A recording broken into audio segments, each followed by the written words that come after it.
Hello, hello. Okay. Hello, hello. Welcome to Black Sky Legion Zero Prep. Uh, I'm your host Kai Zen, and we're gonna have an interesting show today. We're gonna change the format of some things.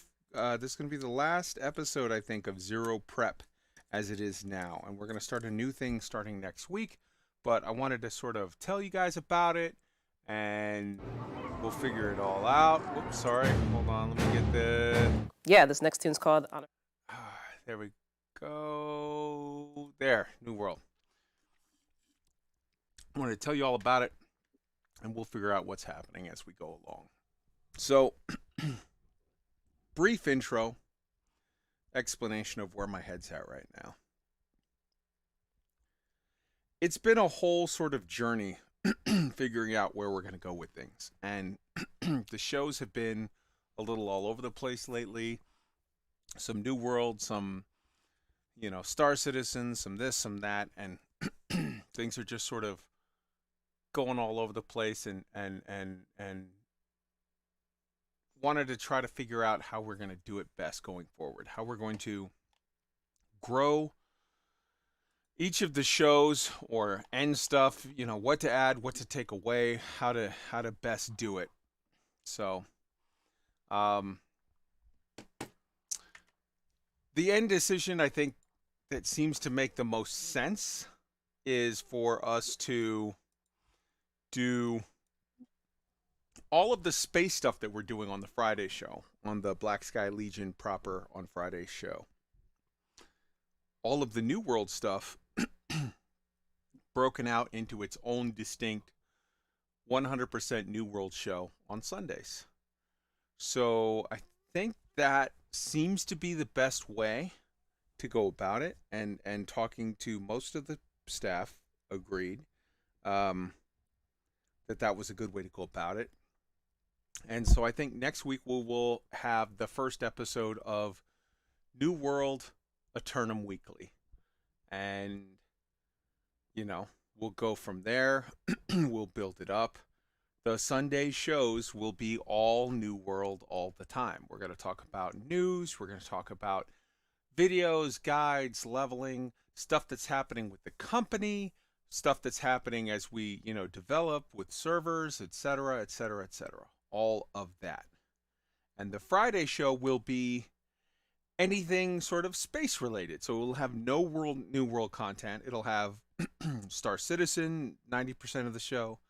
It'll have, Nomansky and Elite say, whatever, 8% of the show, and 2% of the show will be real space stuff slash Dune slash Foundation slash any other shows, movies, things in the space realm. So I just wanted to kind of share that with you guys as kind of an idea of what's coming along and see what you think. In the meantime, let me do the full intros. We have with us tonight Suverine. Say hi, Suv. What up? Yes, yes. Hello. Of course, we have Wolf Dragon. Hey, hey, everyone. We've got Arcaven. Going on, everybody? Yeah, yeah. And we have Controlodon, the Dawn. Hello.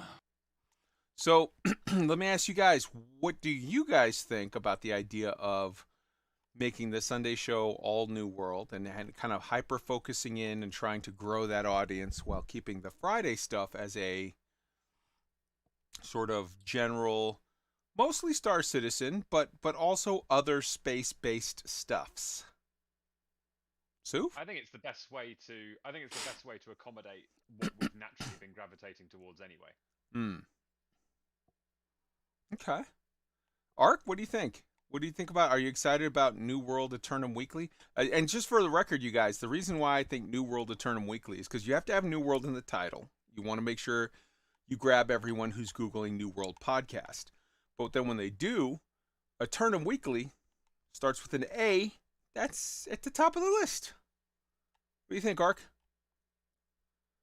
Yeah, man. Since this is pretty much all I'm talking about every week anyway, if it's makes my comments a lot more value added. So this was on my head, man. So I'm all for it. Beautiful. Wolf, what do you think about all of this? I think separating it out that way makes perfect sense on a number of different levels. To just right off from the bottom, like we fully understand that New World is a completely different game and is not within the space genre of anything.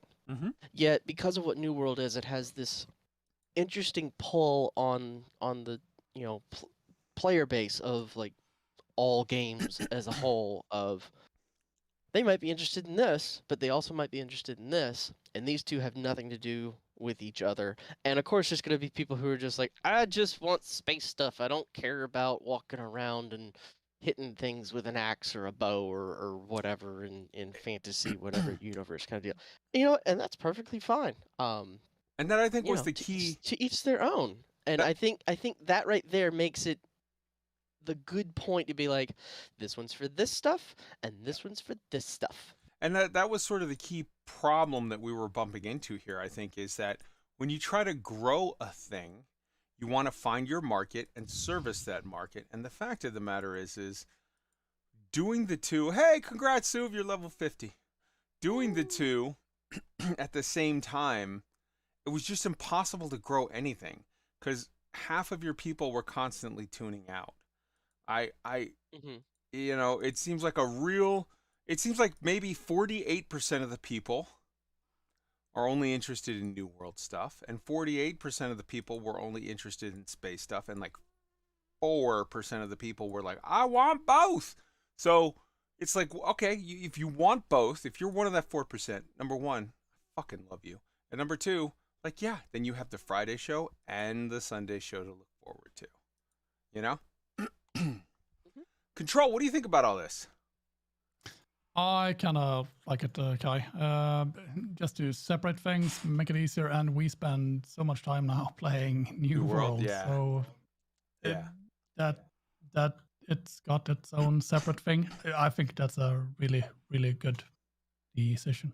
Right on. The channel, there's two extremely high quality games that are both built on Lumberyard, both of which are fantastic open world sandboxes, New World and Star Citizen. There's a lot that's similar about them, and I suspect that the reason I like both is because of those similarities. And if you like that kind of thing, if you like thoughtful systems-driven sandboxes, then I imagine that you'll probably find a lot that you enjoy about both shows. But not everybody will, because fantasy is for some people and sci-fi is some people don't like both, and that's completely cool.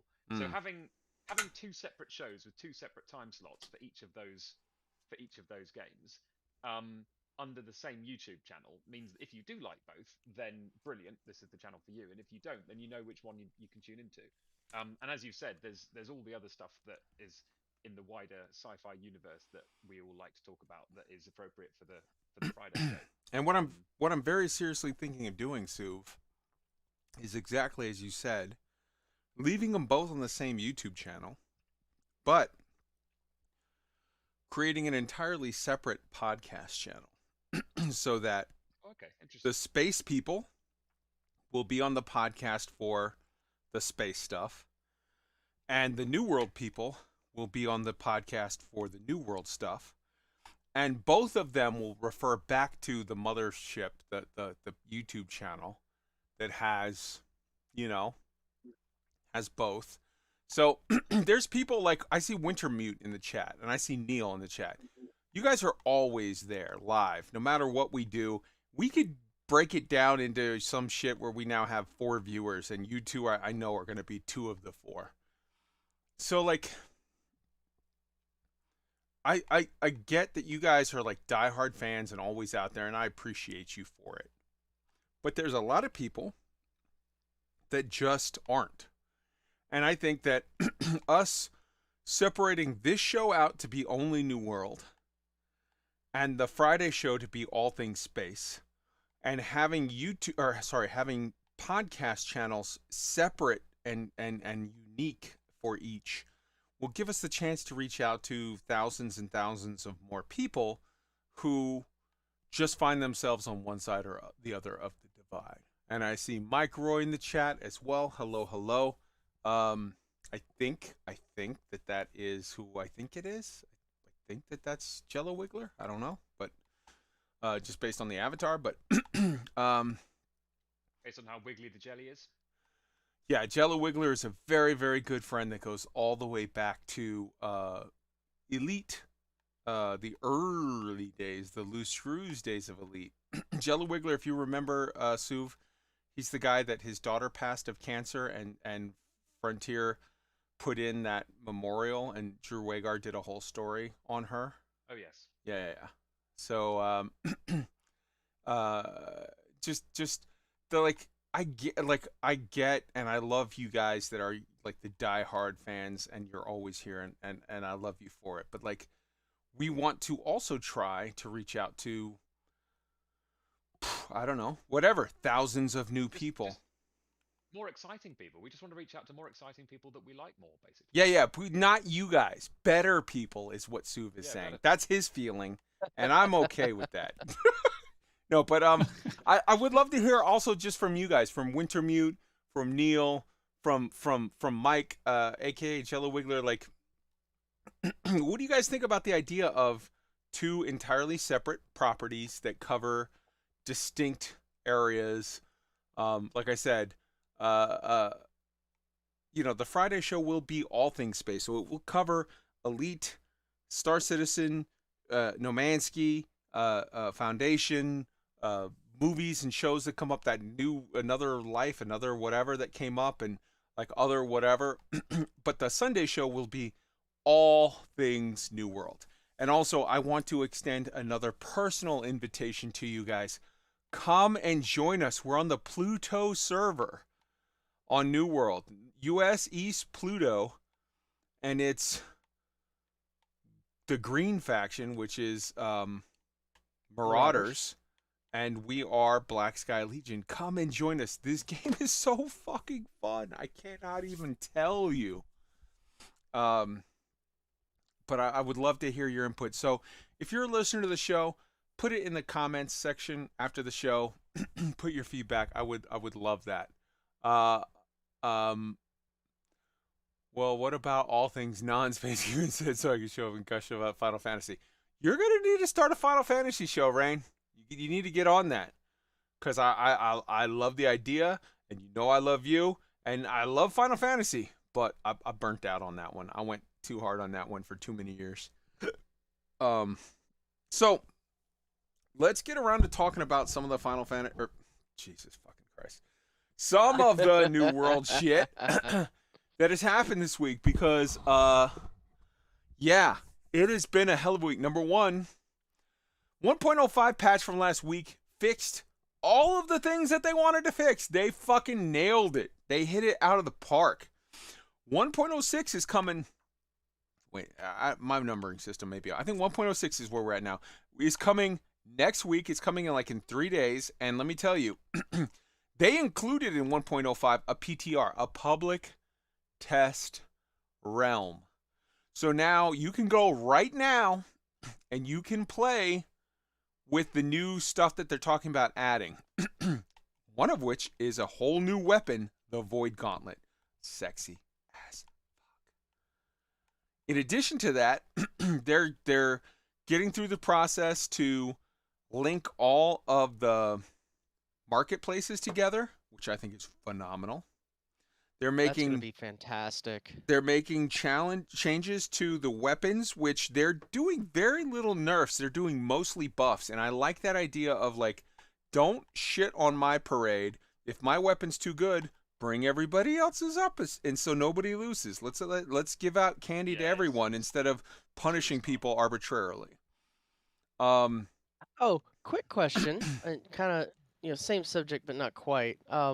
I was helping out Nomad last night, and he's running a hatchet build, and he was noticing an issue with being able to make the hatchet land to do damage, but it would land to do, whatever debuff or whatever effect and whatnot. Is that a thing? Because Kai, I know you still use hatchets. I Have don't you seen understand your that, question. or What's your question? so he would throw the hatchet, and apparently it would just go right through the target and not do anything to them except for imparting whatever status it was supposed to. I have not seen that be an issue. I've thrown the hatchet at people and it hits them. I don't know what issue he was having. That's what I thought too. I don't know. Okay. We'll look into it when So he's on later. right. So back to what I was saying was they've added weapon changes. They're linking the markets. They've added a new weapon. They've added new mobs. They've added new quests. They've rejiggered some of the crafting stuffs. Who's got? Let's have Ark hop in on this first, and let's go around the horn and get everybody in on this. What you think on this? So,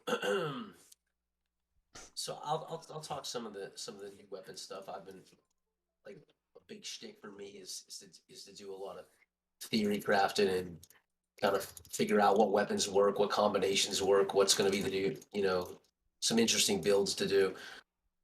And I've been watching a lot of dudes that have been testing it out. I don't do test rounds. I don't have enough time for that madness in my life, but I've certainly watched a bunch, and it looks interesting. It looks interesting from reading it alone.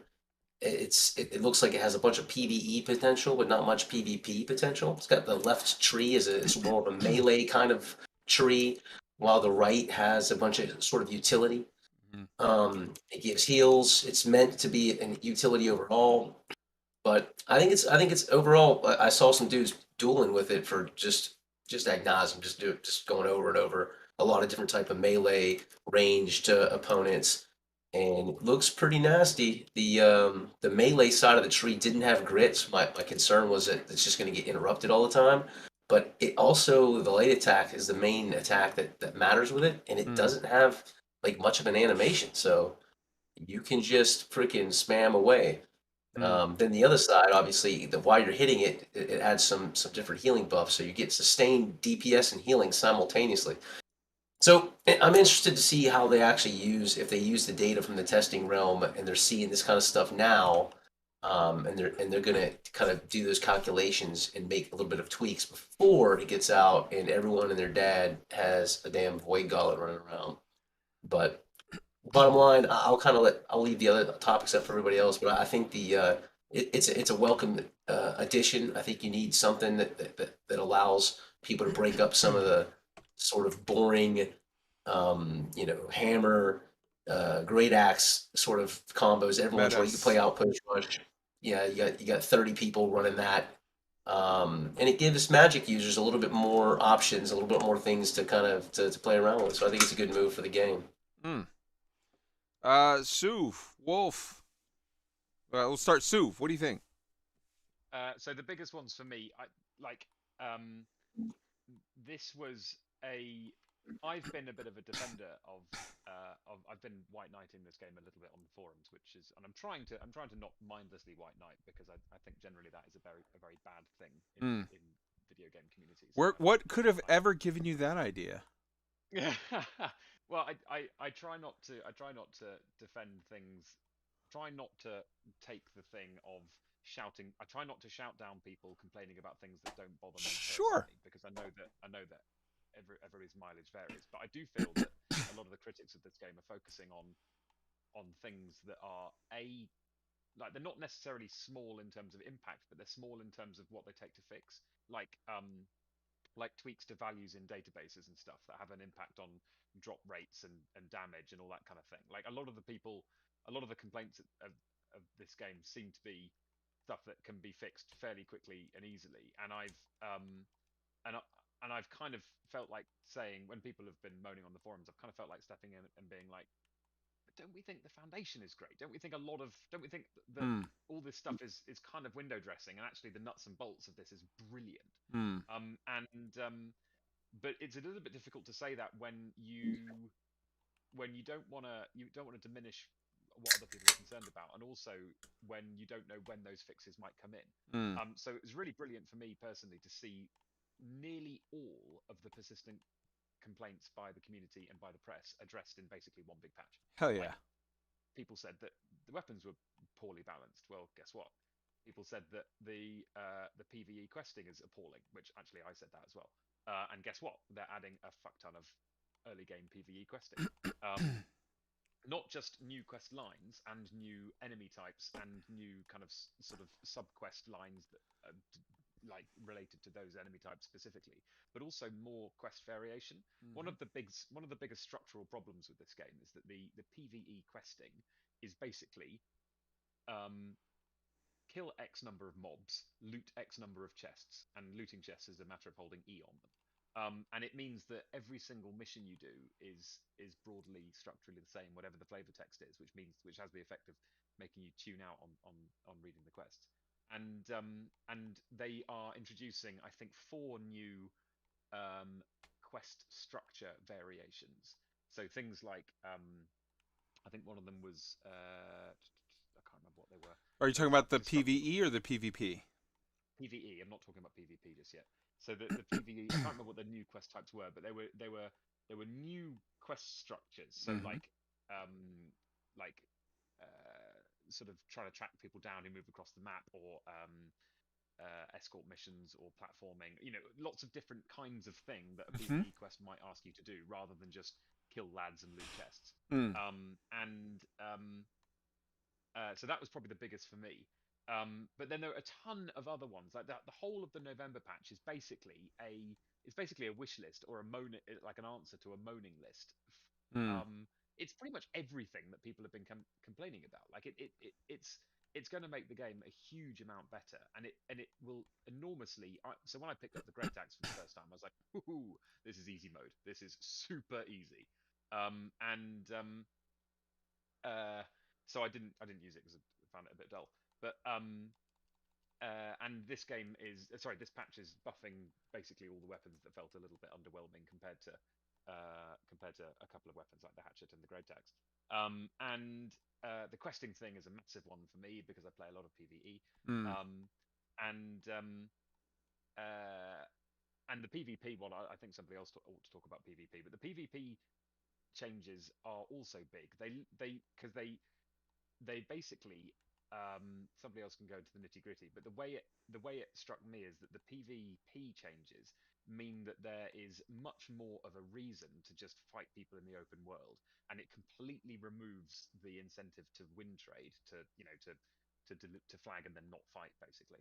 And also it blends. There's a new mission type which has been added, which is take the control point in the fort, which basically means that open world sort of organic PvP is meshed more tightly together with the territory control game.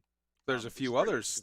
There's a few others that do open world as well. There's one is basically collect enemy tiers, which is it's not go to a place and do a thing, kill the goats or whatever. It's literally kill other players. Period. Explicitly. Yeah, that's what I meant by the one that was going to stop people win trading. No. So there's 2. There's the control fort one, which sends you into enemy forts, but there's also the just kill other players. Yeah. Okay, somebody else. Love how you collect the tiers of the other players for that. I think that's just completely tongue-in-cheek and hilarious. Salty tiers. Yeah. Okay. Yeah. Control, what do you think? Yeah, I've played on the PTR a bit, and doing the Void Gauntlet stuff. It is fun. It's a bit tricky. I'm used to just be a healer. I just transitioned to the spear and the bow, and the Void Gauntlet is interesting. I just love this game. I've been spending like 400 hours. It's not been like boring any bit at all. So either you like it or you don't. There's some nice stuff coming up in the next patches. So and I it's think going to be super interesting. I think that's something that needs to be addressed because you mentioned it. You're transitioning from healer. I think there's some people that are transitioning from healer because, not because of this, but this just happens to be a thing. there's been a lot of noticing by people that healers are sort of overpowered in PvP. And this is oh my god, this is a refrain that I've heard from so many games, from Final Fantasy, World of Warcraft, whatever. Like, healers are quite often sort of overpowered. And they made another adjustment to healing that basically sort of nerfs a little bit the people who have been healing in heavy gear. Ark, I want your insight into that, the difficulty of trying to balance out not nerfing your healers for PvE content because you need them to keep your people alive so that you're not basically accidentally making your content harder, versus sort of balancing PvP aspects of play with healer builds. Yeah, so I don't know. This could be a tough lesson that these guys learn here. I think they're trying to do two things at once. They're trying to make other weapons more impactful, right? Because they're also trying to add in potential hard modes and dungeons, which means enemies have more hit points, they hit harder. But they're also trying to to, like, there's the big nerfs coming out. The bow got kind of a nerf, but it's a good nerf. There's like a kind of thing where like somebody could get really up close and personal on the split shot and basically get a triple crit every time. Yeah, so the stupid things like that. Is that real quick though? I don't think that's a nerf. I think that's more removing an unintentional sort of, not exploit, but unintentional sort of overpoweredness. Sure. I mean, it's a nerf DPS. So, like, for example, if you're not, like, if that was allowing you to take the bow in the combat and getting you through things, and now it's gone, you may not take the bow anymore. But the reality is what they did was they nerfed the fire staff, got hit hard. And it's interesting because in PvE, what they've done is they've made all the melee weapons, almost all of them, have ridiculous DPS boosts, or and they've done it by either giving more damage or lessening cooldowns. Or extending certain stuns, while they killed some things from the sticks. The life staff got a little bit nerfed too. So if you in PvE now, if you go into some of these harder dungeon modes, I think in their minds they're thinking, well, let's make these melee weapons more useful, and they'll be able to do more DPS, and it won't just be a tank or a hammer and great axe dude in there wheeling around, but there'll be other kinds of folks out there. But then when you switch into PvP, what you've done is you've made all these guys, all these different weapons hit way harder, and your healer has less ability now. And even the Void Gauntlet, it doesn't seem to have burst heals. It seems to have like some utility, constant kind of healing. So I think they're wrestling at kind of two different. They're fighting a couple different fronts on a couple different fronts here, and that test server will be interesting once if they start to use it when they have dungeons coming out that have different modes, so they can really start to balance that stuff out. So I think you're going to see a lot of again. That's what I said first. If they do their due diligence and they take the feedback by all the people that are out there testing these things now, and then they apply that before the final launch, they'll be in a far better place. If they don't, then boy, you thought the damn the forums and everything look salty now. Wait till then, because then everyone's going to be crying, going nuts about the different builds and all this other kind of crap. And maybe it coincides with why they've knocked the attribute cost and the Azoth respec cost down too, because maybe they want people to do a lot of theory crafting and try different stuff out, and this is how they're going to do it. Okay. So, in addition to these balance changes that are coming, they're linking the markets together, and I've been of two minds on that. Yeah, me too. On the one hand, I love the idea when they first said like they weren't going to do it because it was like the idea of this sort of very immersive, like, no, This is just, you go into these little towns and they each have their markets and whatever. So for immersion, I kind of like that. But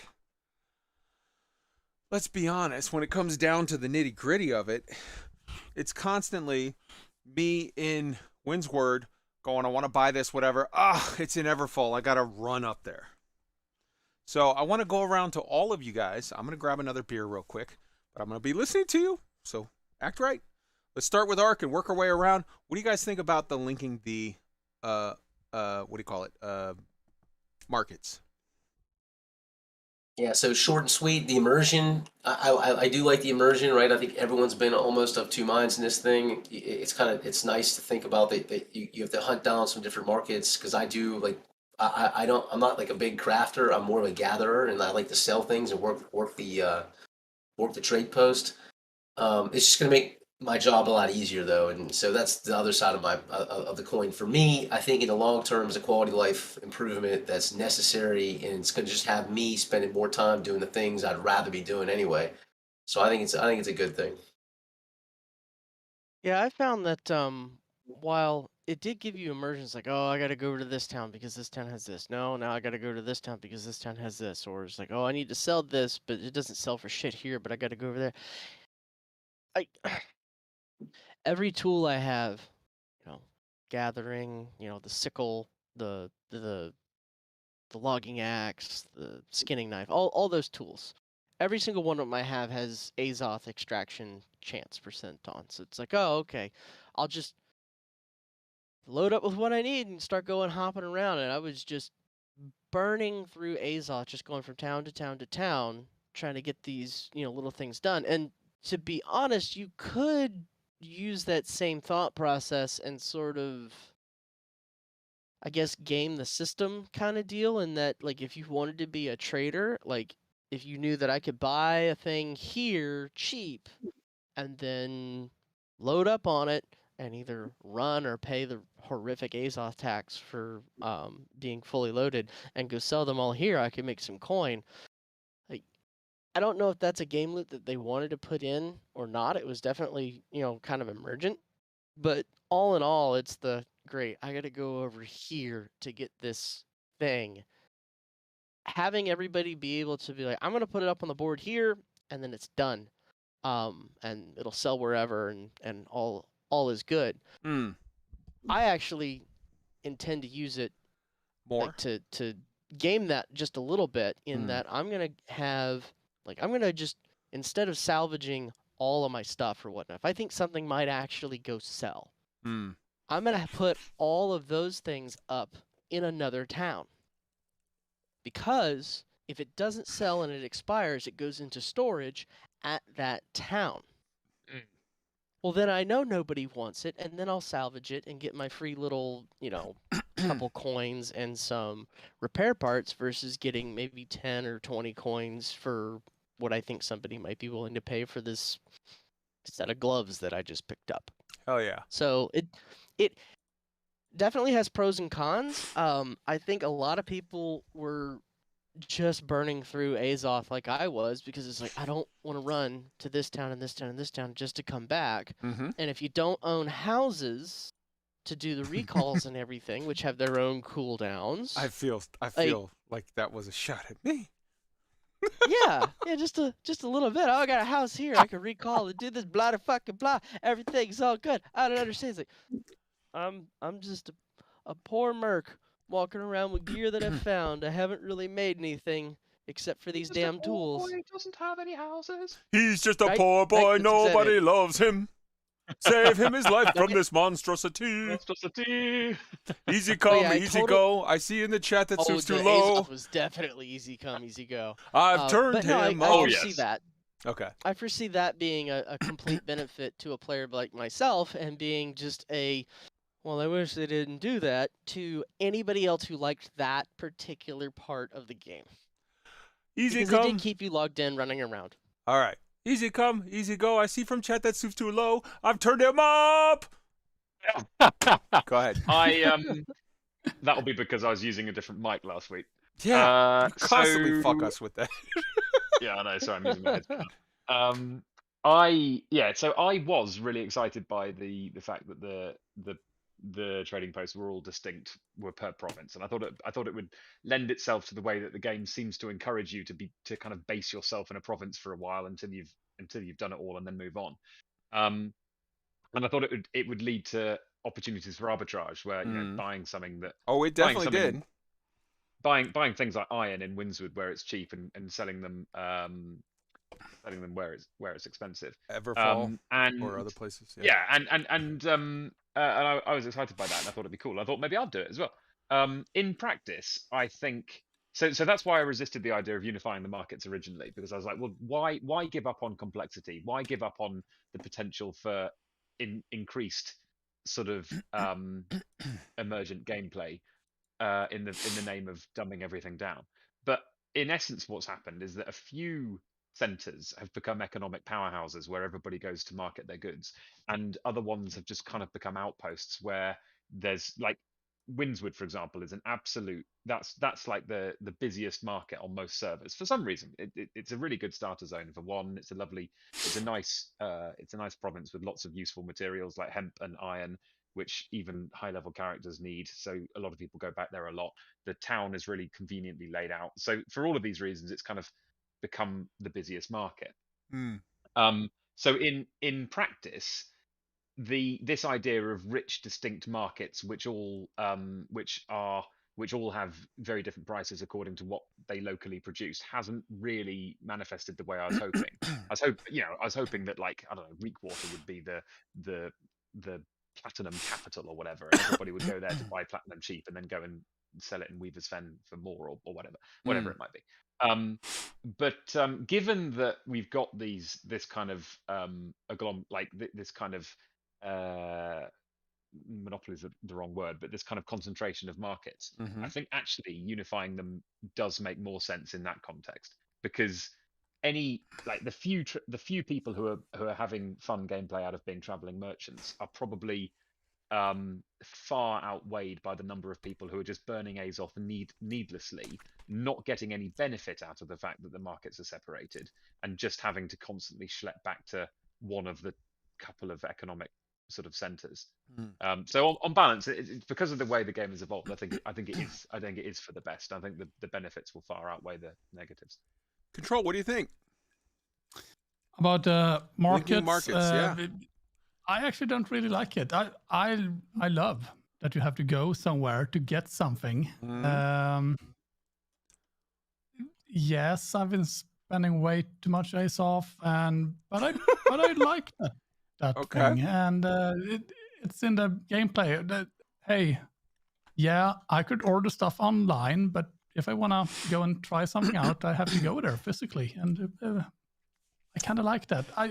I would like if they, or no, not if, they're gonna do it, but when they do it, maybe have a small like transfer tax somehow if you buy something from another board, or that's just me. Silly. Well, they did say that they were going to be using the taxes in the provinces, like how the commanding company sets that up as an influencer on that, so that it would make it so that, like, if you set it up so that your town board or your trading post is just like the most expensive place to list something, period.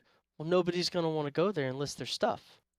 And now, notionally, I could also see, like, if there's whatever tax involved in the transaction, like if yours is the highest, people aren't going to want to be there to buy the stuff, which, that's a methodology for getting cash coming into your town so that you can do the stuff to upgrade it and pay upkeep and that sort of thing. It is going to set up this interesting dynamic where the towns are going to have to compete with each other to a point for where's the best place to go buy and sell from. So that's going to add an interesting underlying portion of the game for the people who are controlling territories. Kind of like how if you're doing the BGS stuff in Elite. Yes. So like it adds a game within the game. So, peel back the onion. What are you gonna do? There's more stuff for you to do. Yeah, So I think what they're that gonna could do. be a good thing. What they got to do though is they have to add probably. No, I don't think it's there now. If they take a look at it, because you would just see it when you came to the town, but they're going to have to add a column that helps you understand what the tax differences are per town, Yeah. so that Oh, you can sure. make those informed decisions. On maybe I will buy it from this. Just like Amazon does, right? Just like when you look and you can see like here are the 7 vendors that have the this product. That will help us determine, hey, if this town's douchey, if this leadership, whoever owns it, if the taxes are real high, then I'm So- still not going to buy that particular piece. So the way that the taxes work is this. It's interesting, and it sort of provides another way to game the system. But they've decided, I guess these are smart fellas. They get it. They just want to go with it anyways. Is that the town that you place the item for sale in determines the sales tax or the listing fee for you. The town that you purchase the item in determines what you pay as a customer for the sales tax. So if you have your sales tax set to be lowest in, say, Everfall, you can still travel to Everfall to buy all your stuff and take advantage of that low sales tax, regardless of where it's put up for sale at. So what this actually provides, I think, for smart min-max players is the incentive to maybe pick one of the 2 towns, the 2 majors, which are Everfall and Windsward, and just say, I'm going to put my house in one, and I'm going to just take the sales bonuses from the other. And all of your big shit that you're going to buy, if you're going to go buy some item level 600, gear score 600, if you're going to buy void bent armor and you're spending $50,000, you're going to go buy it in Everfall because you have 9, 12, 15, 20, however many discount things piled up there. And it's going to make a significant difference in what you pay in sales tax. Now, if you're going to buy, 3 Greenwood to just do some auction house quest because you're lazy, a town board quest because you're lazy and you don't want to run out of town and chop down 1 tree, you're not going to care about the tax, Very true statement. Yeah. All right. In addition to this, they've added in a whole storyline for these new enemies. Now, these enemies are the Varingians, and the Varingians are basically, think of the wildlings from Game of Thrones. They're relocating from the far north for reasons yet unknown to us. And they say explicitly in the whole breakdown of it, like, there's a story here. There's reasons why they're coming down. You have to find that out. And there's quests. There's a whole quest line, multiple, for like, what are these guys doing? Why are they in Everfall all of a sudden? Why are they in Windsward all of a sudden? Why are they here? Why are they there? What are they doing? And that's cool. In addition to that, there's some new shaman type guy. There's a pirate alligator. There's Pirate a alligator. Yes. pirate alligator. That- Cool as fuck. I want to know what that is. It's What a the fuck is pirate that? alligator. Duh. It's an alligator with a pet parrot. It's in the name. And an It's eye a, patch. so Yes, in addition exactly. to that, what I find to be much more interesting is there's a new hive swarm fucking something beetle dude, which is like, wait, what? What's going on here? There's there's like some new like swarm caller, like Beastmaster type that is gonna bring a swarm of shit for you to fight. Like, what? That's awesome. In addition to that, there was others. I'm forgetting. I'm playing New World as we speak, so deal with it. There's like all these. There's new enemy types, new quests, new story, new all that, and obviously the new weapon, the Void Gauntlet. So, like, let's break this out real quick because we've talked about the Void Gauntlet already, but I want to break this out. I want you guys to hop in on what do you guys think about new story, new quests, new guys, new enemy types, just the amount of, for a launch title. I can't remember the last MMO I saw that said launch title a month later, here's new story, here's new enemies, here's new whatever. Normally, that shit comes like 2 years down the line. Normally, the first year is just figuring out all the shit that's broken. And then like a year later, they start with, oh, here's an expansion, and here's a new quest, and here's a new type, here's a new whatever. What are you guys feeling? Like, I've called it repeatedly. None of this is a shock to me. I've said Amazon is going to flood the market with money, and they are going to dominate with this shit. But now that some of this is coming to pass, what do you guys think about this? Suf. Yeah, it's great. It's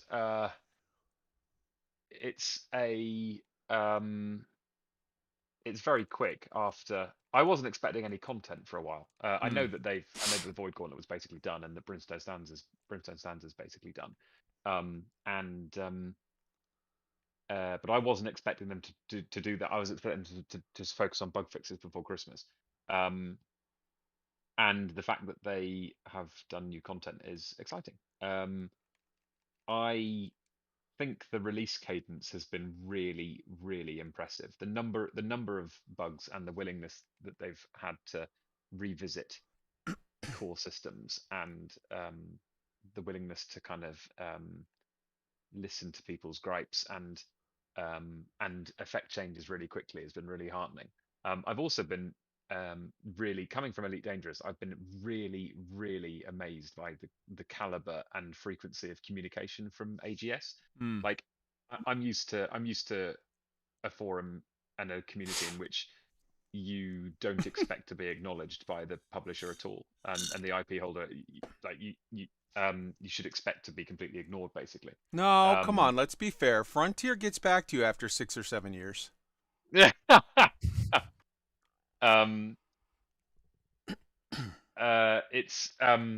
But like, so I kind of like internalized the idea that, oh no, they never acknowledge, they never get involved in any threads. If you post something in feedback, you're just shouting into the ether. You know, like somebody might read it at some point, but you're never ever going to get acknowledgement. The New World Forum, there are a couple of community managers who are really active and often post, and they don't just post in feedback, they post in, well, actually they actually post in discussion more than feedback, but in discussion they'll very frequently post. But it's not just that, it's actual devs as well, including Scott Lane, the leader of the lead designer of the studio, I think that's the title.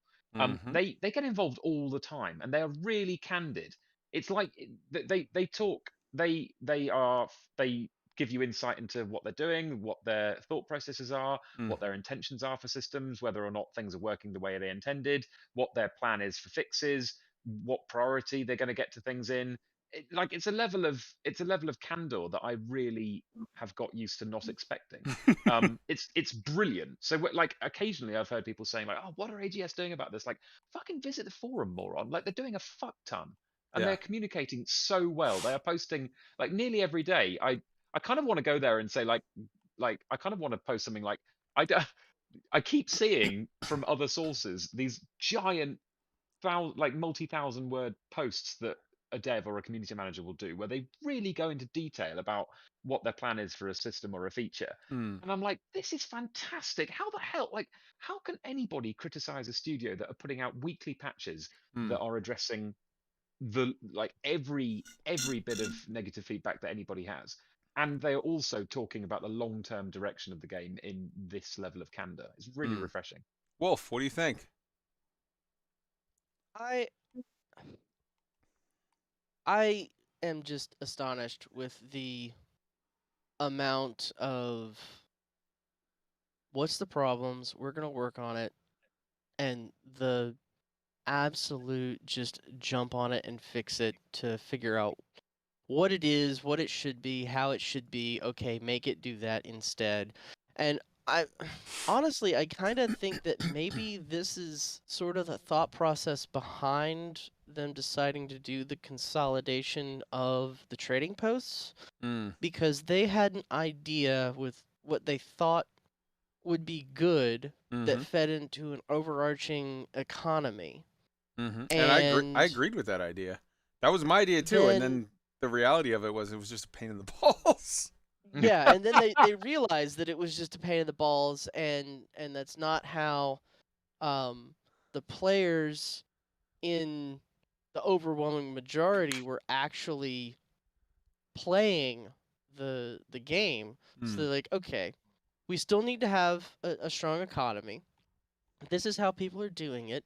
That part fits in the vision, overall kind of deal. What can we do to fix this shortfall? And this is the answer, and that should handle it. Now, I don't for 1 millisecond think that if for some reason they determine that this isn't necessarily the end all be all thing that accomplishes the result that they were looking for, that they won't come back and, Oh, they will. revisit and change what they've done. And to be perfectly honest, I think that's amazing, because our experience with other studios, You can say the name. I'll just say Frontier, is that they'll put in a thing, and if we don't use the thing or play the thing or whatever the way that they had intended, they just come and flat out say, you're not doing it right, you should be doing it differently, usually without really telling us what the actual vision was or how they thought we should be doing it. And it's not like we can go watch the community managers or whoever playing the game to do the things, because none of them are really offering that sort of insight with their gameplay. Every single stream of Frontiers that I've watched where it's like, and we're gonna go play this, it's literally been 2, 3, 4 of the people just signing on to do something and then literally just Failing? having a laugh while doing it. Yeah. And they seem to be enjoying themselves, and yes, they are doing a thing in the game, but are they doing it the way that you're supposed to for getting it done or whatnot? And a lot of the times it's you can't do what you're trying to do this way because it's not how your game is set up. This is what we've had to learn. And some people tried to jump in and tell them, it's like, hey, why don't you try doing it this way? It's like, no, we want to do it this way because this seems how we would do it for ourselves. And it's like, well, congratulations. We tried that, and you're gonna find out that don't work. Yeah, Amazon has and it been doesn't go anywhere. And Amazon Amazon's been the complete opposite of that for what needs to be done, how it needs to be done, go forth and conquer. Amazon Game It's been Studios has refreshing. been more responsive than any video game company I have seen, bar none. The only one that's been even close is CIG, who has been very responsive in so many ways that I've seen. But Amazon has been so very, very responsive and just on the ball and changing stuff quick, very agile, very like just getting at it.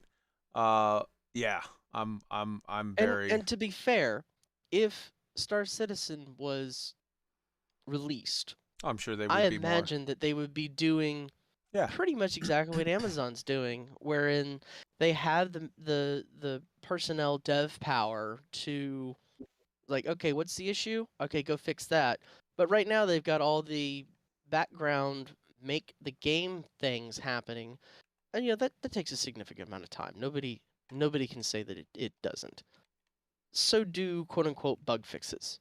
They are hiring in new people. They got that new facility that they're standing up.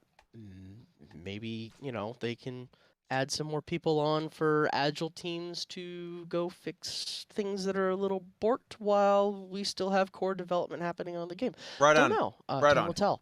Ark, what do you think on how responsive Amazon has been on all these issues? Ark.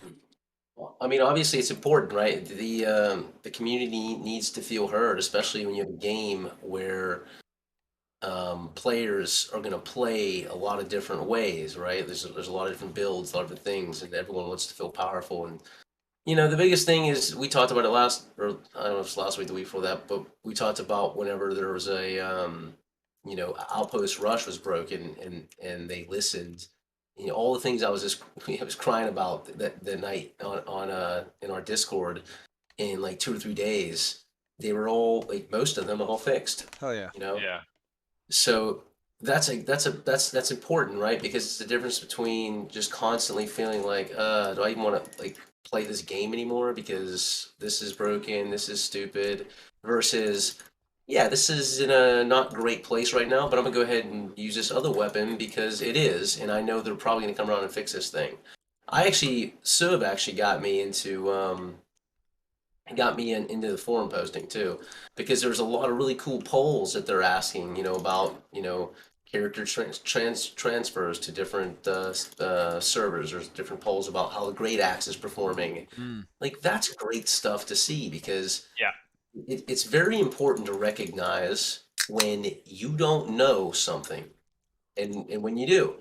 And they know that the players know better than they know about how some of these different mechanics should be, or how they should work. And that's what you want to see. You want to see them talking to the actual players, the Sephirs, all those other guys out there that dump ridiculous amounts of hours into the game. You can so say they the can name. You can say the name of your lover, Swole Benji. Swolarchy. Yeah, I mean, that's what they need to do. They need to be listening to the people that know how to play the game the best, and that's how they'll get the farthest. Hell yeah. Yeah. Hell yeah. Absolutely. Control, what do you think about the responsiveness that Amazon has shown with all this stuff? How quick they are fixing all these things? I'm just blown away. I've played Elite Dangerous, and and what Amazon is doing here, it's fucking awesome. I really like that we're gonna get some new content, like some more missions, or hopefully maybe a different kind of missions where you don't do the same repeating thing over and over. But and go ahead. Yeah, I'm done with my MSQ. I want some more stuff to do when doing the side missions. Yeah, that's okay. But I if agree. they could bring some more. I think That'd be awesome. I think Amazon has been almost as good as Frontier at bringing out quick fixes and adding content for players. Oh, that's a great inside joke. It's something that I'd like to say about well, it's kind of the game generally, and it's kind of unrelated, but it struck me while you guys were talking. If you'd said to me that there are different models in which games can be made, like there's the little auteur working in his bedroom for a decade, and then suddenly out pops a thing, Darkest Dungeon or Into the Breach, or some other crazy little indie title which is incredible and shifts the envelope for what games mean and game development in future. And then you've got giant monolithic game studios of thousands of people led by morons who pump out ceaseless renditions of the same game, like EA. Call of Duty or the Ubisoft tower climbing simulators. And then you've got everything in between. What's sometimes called AA studios, which is relatively small, passionate studios doing creative, interesting things, but with a manpower and budget, which means that they can be quite high production values. And if you'd said to me that one of the biggest companies on earth, like a massive conglomerate who are into home delivery, servers, video, groceries, fucking anything, we're setting up a game studio and we're going to make an MMO, I would think that it would be the least interesting game ever created. I would have guessed that it would be this focus group created monstrosity, which is just a clutch of trendy mechanics melded together in the least offensive, most crowd pleasing package possible, and that would not be interesting for anybody in the world who liked originality and all that sort of thing. And the fact that they created New World is pretty remarkable to me. Like this game is not like other MMOs. This is like somebody. This is like a load of people thought were brought together and were like, hold on, we've got a ton of money and all the power of Amazon Web Services. We could make The Witcher 3 into an MMO. We could introduce a load of systems that people traditionally associate with high budget,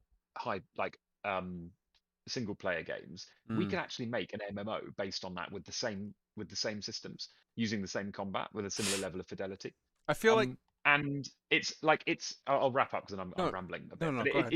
it does feel like rather than it does feel like something that is a really unique original gem has emerged from an origin that I really wouldn't have expected that to come from. I feel like instead of focus grouping like 100,000 morons and literally just writing down inane comments and then trying to like hodgepodge a fucking Frankenstein's monster out of whatever, I feel like they focus grouped like 3 hardcore MMO players who have been playing MMOs for 20 years and said, "Hey man, what do you miss? What was great about the olden days when they were first starting with this shit? What would you like added to it? What's important to you in terms of the feel, in terms of ambiance, background noises, and like seeing trees sway in the breeze and like hearing That's the devs. whatever. That's literally the devs. The devs. Yeah. The devs are all the lead devs are Long-term MMO. I think I'm right in saying yeah. They worked on Ultima Online and titles like that. They worked on the stuff they worked on the big systems driven sandboxes that were big before WoW. And I feel like it has that feel that instead of, like I said, focus grouping 10,000 morons and kind of just trying to hodgepodge whatever, they focus grouped like a few people, a small handful of people in a super hyper focused, thoughtful, intelligent way and came up with a product that to me is like, this is everything that was great about those old school games, but those old school games had shit graphics and were like 2.5D, like sideways, Ultima Online, whatever. And now you can do this thing where it's like, give me the feel of the first time I played Ultima Online, but the graphics of Skyrim, but like 5 times better. 5 times better. No. But I'm saying it's not. It's Skyrim, but Skyrim 15 years later with so much better. Like, But remember when you first played Skyrim, the feeling that you had of like, what the fuck is this? It's that feeling in 2021, and like, Ark, I don't think we got your response, your input on the responsiveness and the quickness with which Amazon has been addressing issues, or maybe we did, and I'm an idiot. He did. Yeah. Okay. I want one more thing I want to address before we go on, because so now this is all up in the air because the way they're doing the patch will be in 3 days if it's ready. But they said the stuff in the is this the stuff in the PTU? Yes, but PTR. But yes, but they said PTR, sorry. So that patch will be out in like 4 days if it's ready. They said very specifically, we're going to test it. And if we're finding like on our end, hey man, this needs more testing, this needs more whatever, then we'll not include stuff. So it could come one of 3 ways. We could either A, get a full, all the shit that was in the PTR, here it is, play with it in 3 days. Or we could get, we are giving you nothing in 3 days. We're going to hold it for another week. We're keeping the PTR running. We're going to do more whatever. We want input on this, this, and this. Or it could be, here's half of that stuff, and the other half will come out in a week. We're still testing, whatever, blah, blah, blah. Like, that all is up in the air. But the fact of the matter is we're legitimately, possibly 3 days away from Void Gauntlet, new quests, new enemies, balance changes to combat, balance changes to crafting, leveling, all that stuff. That's potentially 3 days away. If not, then most likely it will be a week and 3 days away. It'll be like, okay, well, we need to get the 1 more week of PTR input in on this and kind of make some further tweaks and adjustments until we get it to where we want it to be. So all that is coming. We wanted to address all of it, which is why we discussed all of that in detail. Another very sort of contentious issue that I want to address, because we need to address it, is the mini-maps. Now, Amazon has said, we want to do a mini-map possibly. We're thinking about it. But we got way more important shit to focus on right now. All the stuff that we just talked about. And well, so... no, I mean, they said that they, in their opinion, at present, the Compass does everything that they think the game needs. But they're open to being persuaded. So Scott Lane just did a post the other day where he said, potentially, we're interested in possibly looking into that. We may want to do that, but as it stands now, we got bigger fish to fry. And in that Okay, post, I think we're reading slightly different things out of it. But I took it very much as we know some of you want it. We don't think it's necessary, but we'll revisit this position a few times. So that was the preamble, though. But the more important part of this whole point is what was said with regard to it. So basically, at first they said the mini-map, the Overwolf mini-map is kosher, it's fine, you can use it. Then there was a second post that seemed to contradict that and say it's not fine. Scott Lane made a post just yesterday on the fucking forums saying, here's the deal. At present, we're okay with the Overwolf mini-map. This is the part where it gets super weird for you players, because he's like, if it starts doing stuff that we're not comfortable with and giving you extra information that you could not obtain in-game, then we will probably revoke it, and we'll let you know as and when we get to that point. But until then, just know we're okay with it. If something changes and we're not okay with it, we will warn you before we revoke sort of permission for it to be used.